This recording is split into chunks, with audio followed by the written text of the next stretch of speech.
We begin our night in high school hoops. The face of Amanda Elsie basketball is heading down south. Gerald Glass taking the job at Madison Central, an NBA first-rounder out of Ole Miss. Glass guided his alma mater, Elsie, to back-to-back state titles in 2012 and 2013. He left the school earlier this year. Well, draft day happening tonight, and after a long wait, Johnny Football goes to the Browns at number 22. Almost half of the first-round selections are from the SEC, including the number 1 pick. Take it away, Roger Goodell. With the first pick in the 2014 NFL Draft, the Houston Texans select Jadeveon Clowney, defensive end, South Carolina. Clowney going number 1 overall to the Texans, the South Carolina product looking to make his presence felt as soon as he reaches H-Town. I know I can play this game. It's just how great I want to be. It's up to me. And I know I want to be real great at this game. And I'm ready to work and learn this game. I really ain't learned the game like I need to. So I'm young, 21. I'm ready to get in and learn this game, man, so I can be great at it.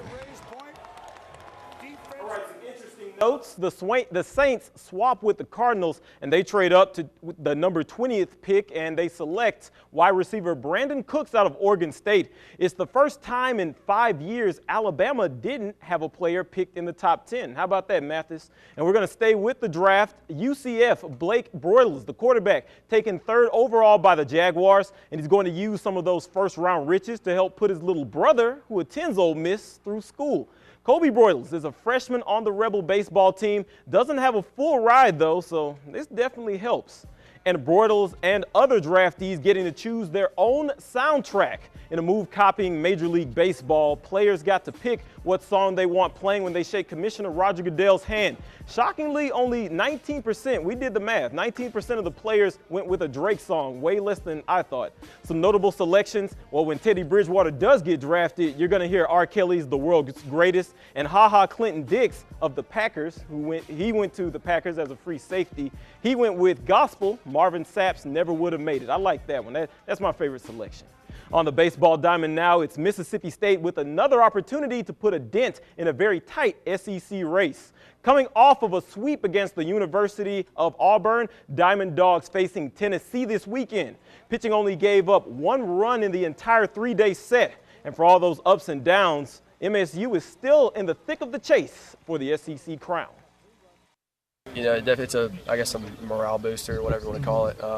Because, you know, when you have weekends like the A&M weekend or down at LSU, stuff like that, you can kind of get into a little bit of a lull there if you're not careful. And then so obviously to bounce back and win 3 against Auburn and then see that, you know, we're still right there at the top where we want to be.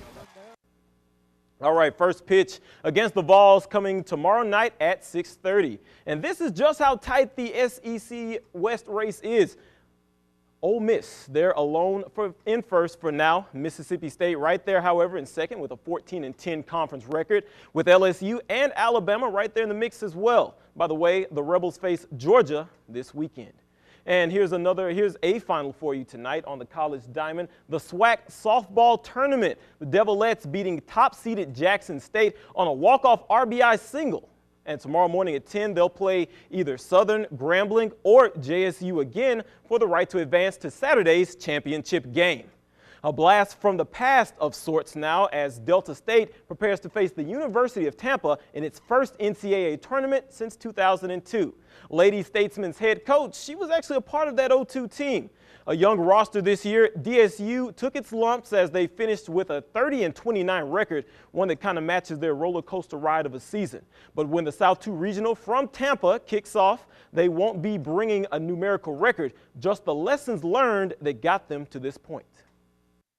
And, you know, you can look at that and say you're going to regional at 30-29, but it's a testament to how tough this league is, how tough the Gulf South Conference is, how tough the South region is, and this team deserves to go with that. It's a new season.